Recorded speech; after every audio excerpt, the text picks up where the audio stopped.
Well, friends, it's the week of Thanksgiving, and this is always a week that has a little bit different flavor for me, at least in my life.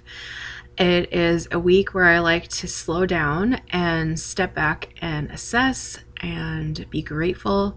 I like to allow myself a little bit more space and time for mindfulness. And as I was contemplating all of that very early this morning, I realized that I wanted to share with you all a story that I hope will be an encouragement to you during the Thanksgiving holiday in what has been one of the most challenging years for many of us that we can recall, with no sign of letting up. I know a lot of you are in situations where you've been in your house for months on end.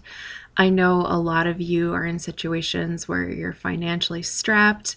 I know a lot of you are struggling with loneliness, and a lot of you are wondering where your provisions for your life are coming from going forward, whether that is actual, keeping the lights on, food and water, shelter for you and your family, or if it's what you need spiritually, emotionally, or what have you. So I wanted to share the story of how my husband and I came to live where we do and the process that we went through to get there, most of which was extremely, extremely trying and sort of a miraculous provision that I believe that God provided for us during the worst of that season. And I share this as an encouragement. So whether you share my particular faith or not, I hope that what you can get out of this is that when we begin to trust in the divine and something bigger than ourselves, very often that thing that is bigger than ourselves begins to show up for us.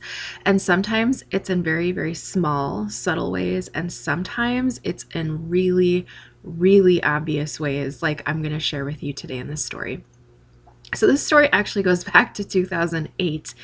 In 2008, my husband and I were living in a larger city. We were living in what we thought was our forever house. We had our forever life. We had our forever friends. I decided to go back to grad school. And right before I began grad school, I was working at a very well paying job, good benefits, all of those things.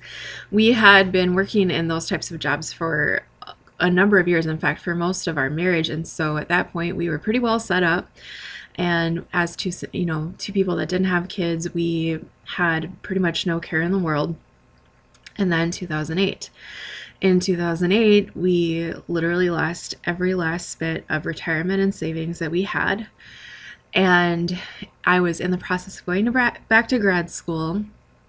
Simultaneously, along with that, ended up having a big health scare. I ended up having to have half of my thyroid removed, and they thought it was cancer, and it ended up being nothing. But the longer story of that is that I did that without any health benefits. So we had to figure out, even while we were living on student loans, how we were going to pay for those medical bills. And then out of that came a very severe panic and anxiety disorder that I spent the better part of a year getting on top of.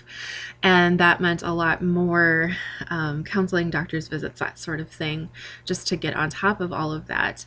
So by the time we got into 2009, 2010, as I was getting through the majority of my master's and doctoral work, we were at the point where we were pretty strung out financially. We didn't have much to draw upon, but the hope had been, well, you'll be done with school soon. You're working. You're going to be working more. Billy got a different job. We thought things were going to be okay. And then we got a phone call that was a phone call that we weren't expecting for like another 10 years. And that was that a property that had been up for sale, or that had been in my family for a couple of generations, was up for sale. And with that, my husband and I had been wanting to have more property to be able to get off grid.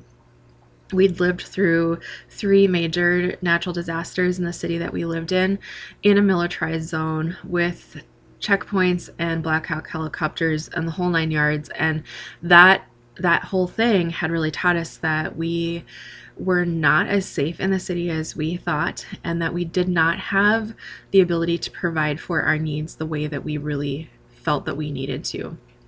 At the same time, we were traveling back home to see our family almost every weekend. We were home for something, and it just had to kind of reach the point where we realized that our what we thought was our forever life was not our forever life, and it was the sort of situation where if we didn't take the leap to purchase this property, that we would probably never have an opportunity like this again. And so we literally threw some belongings in our car and left and came home. And we just trusted. We trusted that we were going to be provided for. We trusted that we were going to be able to complete the sale. We trusted that we would find jobs, that everything would work out. And literally everything that we were trusting for did not happen. We could not sell our house. The economy was still in a major downturn, especially in our city at that time.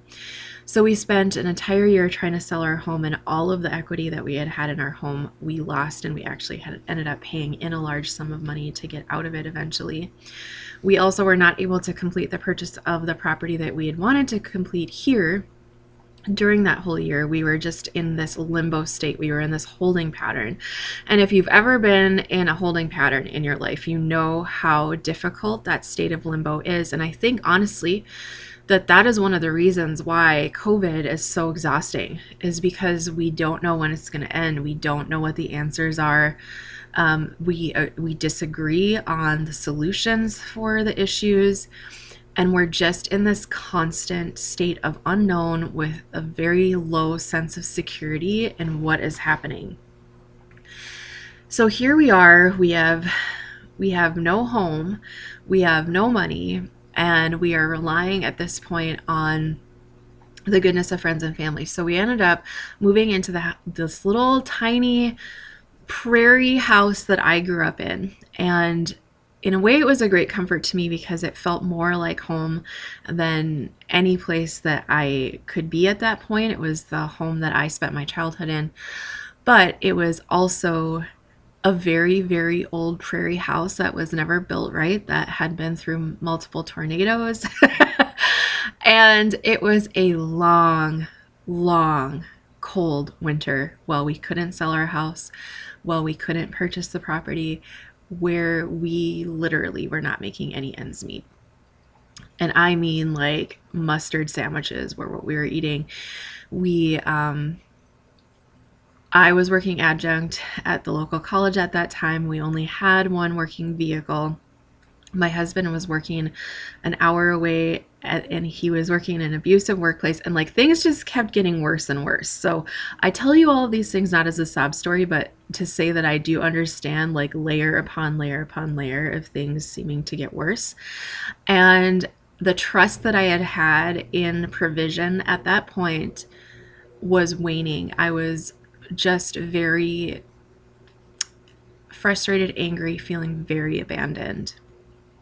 My husband and I had a terrible experience living in this house because we had no way to plow the road out of it. And so the snow was so heavy and deep that winter, my husband was having to pry our car with 2x4s out of the snowdrifts every day to try to even get out of the driveway to drive to work, to an abusive workplace, only to come home and have to try to get back into the driveway with the vehicle.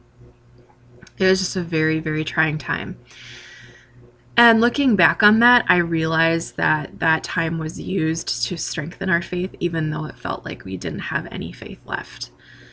And I remember just this day, I was still struggling very hard with health issues.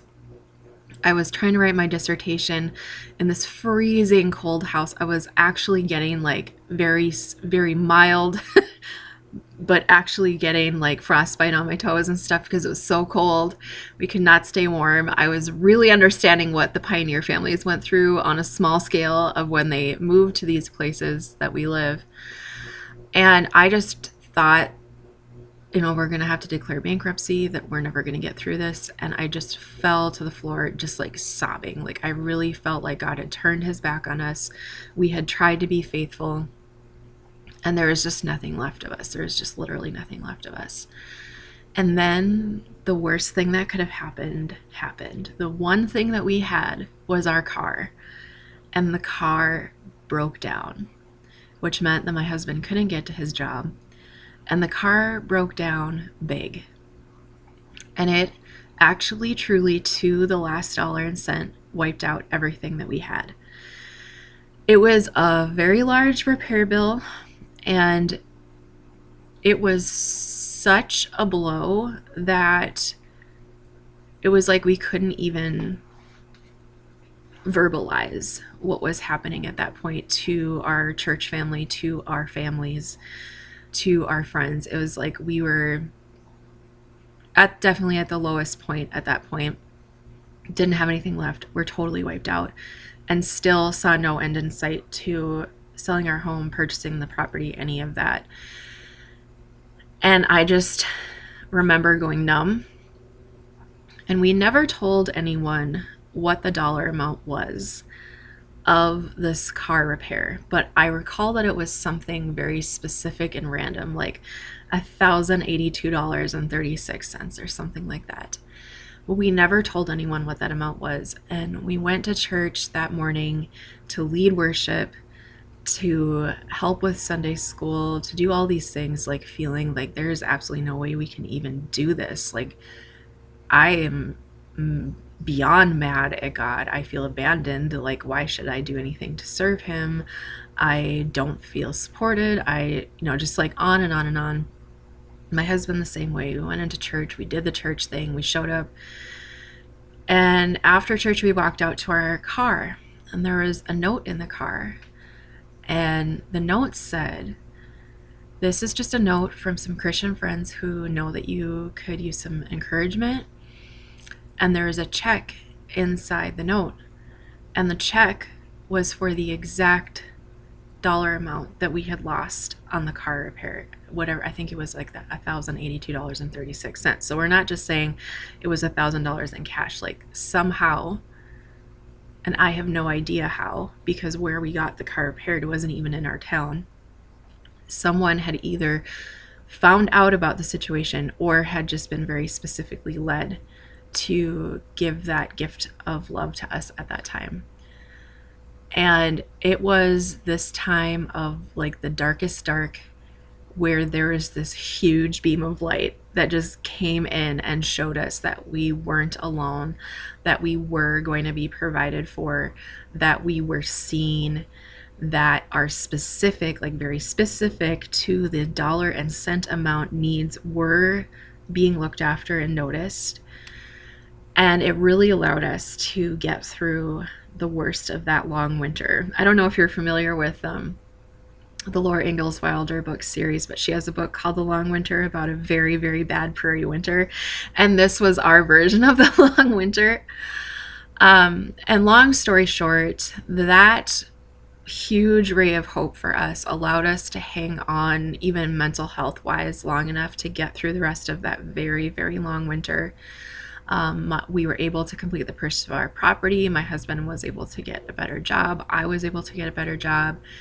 And it took us about 10 years to recover financially from all of that. But the reason that I want to share that with you is that so many of us are in that dark night of the soul right now. So many of us are fearful of our needs not being provided for. We are even not able to plug into the places that we normally plug into for comfort, which is being in person with friends, which is being in person with family. And the thing that I learned from my dark night of the soul is that even when things feel the worst, when I feel the most abandoned, when I most want to give up, that God, the divine, whatever you want to call it for you, that God is definitely aware of our weaknesses and he understands them, and that he can very specifically show up for us. And that was even during a time where I don't honestly think in our hearts we were open to it, but he just did. And so I wanted to share that with you on this Thanksgiving week that is going to be a different kind of Thanksgiving for us. And I want to encourage you, even if you are in the darkest night of your soul, to find those things that you can be thankful for, and to have your eyes open for those rays of hope. Maybe it's not going to be a check of a specific dollar amount for you like it was for us, but it might just be the exact thing that you're needing right now in your life. So if something like that has happened to you before, I would love to hear it, because I hope that my sharing my story with you is going to give you encouragement, and it would definitely encourage me and so many other people to hear your story of how you've been provided for. I just think of Thanksgiving, and what it means to me is a sense of abundance with the people that mean the most to me in my life. And while we might not be able to have that in the same way, I believe that we can still have an abundance of spirit, and we can, if nothing else, have enough hope to have our eyes cracked open just enough to see if there's some rays of hope there for us. So I hope this was helpful for you. I know it's a little bit kind of a different of an episode, but it's what was on my heart to share with you guys today. And I do wish you and yours a happiest of Thanksgiving with lots of rays of hope and health and abundance. And we'll see you next time.